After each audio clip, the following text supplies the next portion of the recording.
Work from home सुरू करायचंय, पण मनात एक प्रश्न आहे, नेमकी सुरुवात कुठून करायची, काय शिकायचं, किती वेळ द्यायचा आणि घरची कामं सांभाळून हे सगळं कसं मॅनेज करायचं.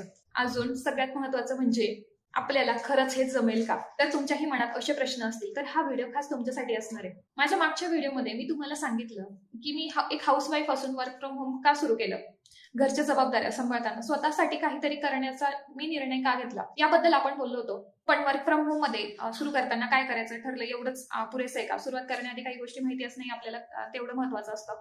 कारण वर्क फ्रॉम होम सुरू करताना फक्त काम सुरू करणं महत्वाचं नाहीच आहे, तर ते काम समजून घेणं, शिकण्याची तयारी ठेवणं आणि स्वतःला त्याच्यासाठी तयार करणं खूप जास्त महत्वाचं असतं. आज मी तुम्हाला अशा 5 गोष्टी सांगणार आहे ज्या मला वाटतं की प्रत्येकाने वर्क फ्रॉम होम सुरू करण्याआधी माहिती असणं गरजेचं असतं. नमस्कार, मी उर्मिला पवार, तुमचं मनापासून स्वागत आहे माझ्या या युट्यूब चॅनलवरती. या चॅनलवर मी माझ्या वर्क फ्रॉम होम जर्नीमधून काही जे मला नवीन शिकायला मिळतंय, जे अनुभव येत आहेत आणि ज्या गोष्टी मला वाटतायत की तुमच्यासाठी युजफुल ठरू शकतात, तर त्या गोष्टी मी तुमच्यासोबत शेअर करणार आहे. माझा प्रयत्न एवढाच आहे की जर तुम्हालाही घरातून काहीतरी नवीन सुरू करायचंय तर सुरुवात करताना तुम्हाला थोडी क्लॅरिटी मिळावी.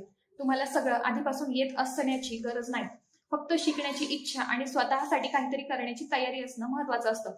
तर चला आता त्या 5 महत्वाच्या गोष्टी कोणत्या आहेत एक एक करून आपण समजून घेऊया. तर पहिली गोष्ट माइंडसेट. सगळ्यात पहिली गोष्ट माझ्या मते आपली आहे तर ती तुमचं माइंडसेट आहे. आपण जेव्हा काही नवीन सुरू करतो तर तेव्हा आपल्या सुरुवातीला आपल्या मनात खूप सारे प्रश्न असतात. मला हे जमेल का, मी हे करू शकते का, किंवा माझ्याकडे याच्यासाठी वेळ असेल का, मी वेळ देऊ शकेल का. कधी कधी आपण सुरुवात करण्याआधी स्वतःला थांबून देतो.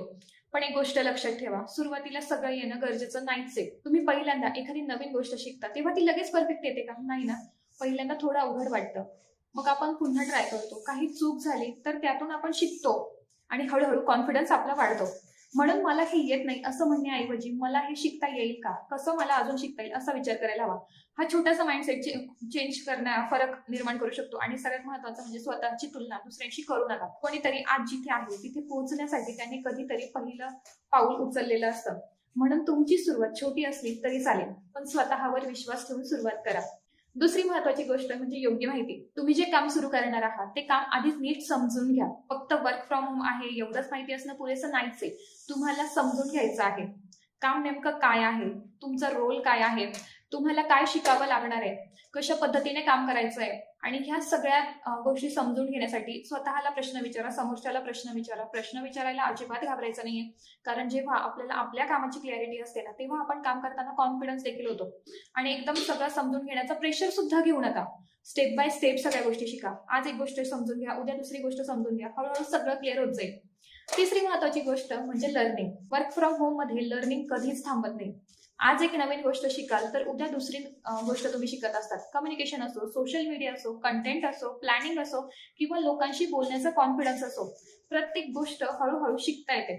सुरुवातीला कदाचित तुम्हाला वाटेल मला तर यातलं काहीच येत नाही, पण त्याची काळजी तुम्ही अजिबात करू नका, कारण तुम्हाला पहिल्या दिवसापासूनच एक्सपर्ट असण्याची गरजच नाहीये. बिगिनर असणं ही सुद्धा एक सुरुवातच आहे.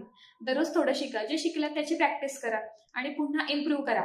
लर्न, प्रॅक्टिस, इम्प्रूव्ह ही प्रोसेस पुन्हा चालूच ठेवा, कारण आज जे अवघड वाटतंय ना तेच काही दिवसांनी तुम्हाला अगदी सहज करता येऊ शकतं.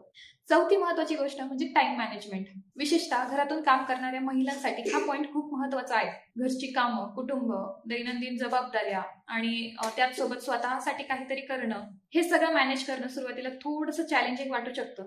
पण तुम्हाला एका दिवसात सगळं परफेक्ट करायची गरजच नाहीये. तुमच्या रुटीननुसार तुमचा वेळ ठरवा. दररोज थोडा वेळ लर्निंगसाठी, थोडा वेळ कामासाठी आणि शक्य असेल तर दिवसाच्या सुरुवातीला किंवा शेवटी थोडंसं प्लॅनिंग करा. सगळ्यांची रुटीन सारखी नसते, म्हणून दुसऱ्यांची रुटीन कॉपी करण्यापेक्षा तुमच्या लाईफला सूट होईल अशी तुमचं स्वतःचं रुटीन तयार करा. आणि एखाद्या दिवशी कमी काम झालं तर स्वतःला दोष देऊ नका. पुढच्या दिवशी नवीन सुरुवात करा, कारण परफेक्ट होण्यापेक्षा कन्सिस्टंट राहणं खूप जास्त महत्वाचं आहे. पाचवी महत्वाची गोष्ट म्हणजे कन्सिस्टन्सी. आता आपण सगळ्यात महत्वाची गोष्ट म्हणजे कन्सिस्टन्सी आणि त्यात महत्वाची तर सेल्फ कन्सिस्टंट. काहीतरी नवीन सुरू केलं की सुरुवातीला मोटिवेशन खूप असतो, आपल्याला वाटतं आता रोज करायचं. पण काही दिवसांनी ना रुटीन बदलतं, वेळ कमी मिळतो किंवा कधी दुसरी कामच आपल्याला येऊन जातात, कधी मोटिवेशन कमी होऊन जातं. हे सगळं नॉर्मल आहे. पण अशा वेळी पूर्णपणे थांबण्यापेक्षा पुन्हा सुरुवात करा. एक दिवस मिस झाला काही हरकत नाही, दुसऱ्या दिवशी पुन्हा करा. थोडी प्रोग्रेस स्लो झाली काही हरकत नाही, पुन्हा तुमच्या रुटीन मध्ये या, कारण प्रोग्रेस म्हणजे रोज मोठं काहीतरी करणं नाहीये. कधी कधी छोटंसं पाऊलही प्रोग्रेस असतं. आणि स्वतःची तुलना इतरांशी अजिबात करू नका. प्रत्येकाची जर्नी वेगळी आहे, प्रत्येकाची सुरुवात वेगळी आहे, प्रत्येकाचं स्पीड वेगळं आहे. म्हणून तुमचं लक्ष फक्त एका गोष्टीवर ठेवा, ते म्हणजे कालच्या पेक्षा स्वतःला अजून पुढे कसं नेता येईल. तर आज आपण वर्क फ्रॉम होम सुरू करणारे या 5 महत्वाच्या गोष्टी बघितल्यात: माइंडसेट, योग्य माहिती, लर्निंग, टाइम मॅनेजमेंट आणि कन्सिस्टन्सी, सेल्फ कन्सिस्टंट. या 5 गोष्टी तुम्हाला खूप उपयोगी पडतील. तुम्हाला पहिल्या दिवसापासून सगळं परफेक्ट येण्याची गरज नाहीये. सुरुवातीला करा, शिका, प्रॅक्टिस करा, हळूहळू स्वतःला इम्प्रूव्ह करत राहा. आणि जर तुम्हालाही माझ्याशी कनेक्ट व्हायचं असेल किंवा वर्क फ्रॉम होम रिलेटेड माझं काही डेली कंटेंट पाहायचं असेल, तर तुम्हाला माझ्या इंस्टाग्रामवरती तुम्ही मला फॉलो करू शकता. तर उर्मिला इन्स्पायर 6164 हे माझं इंस्टाग्राम हँडल आहे. तिथे वर्क फ्रॉम होम, लर्निंग, ह्या सगळे कंटेंट मी तिथे शेअर करत असते. आणि पुढच्या व्हिडिओमध्ये आपण अजून एक प्रॅक्टिकल गोष्ट पाहणार आहोत. तर ते म्हणजे वर्क फ्रॉम होम सुरू करायचं ठरवलं, पण पहिलं पाऊल नेमकं कोणतं, म्हणजे सुरुवात करण्यासाठी काय तयारी करायची, कुठून सुरुवात करायची आणि सुरुवातीच्या काळात कोणत्या गोष्टींवर फोकस करायचा, याबद्दल आपण बोलणार आहोत. म्हणून जर तुम्ही खरंच वर्क फ्रॉम होम सुरू करण्याचा विचार करत असाल तर पुढचा व्हिडिओ नक्की पहा. तोपर्यंत एकच लक्षात ठेवा, शिकत राहा, स्वतःवर विश्वास ठेवा आणि स्वतःसाठी घेतलेलं प्रत्येक छोटंसं पाऊल हे महत्वाचं आहे.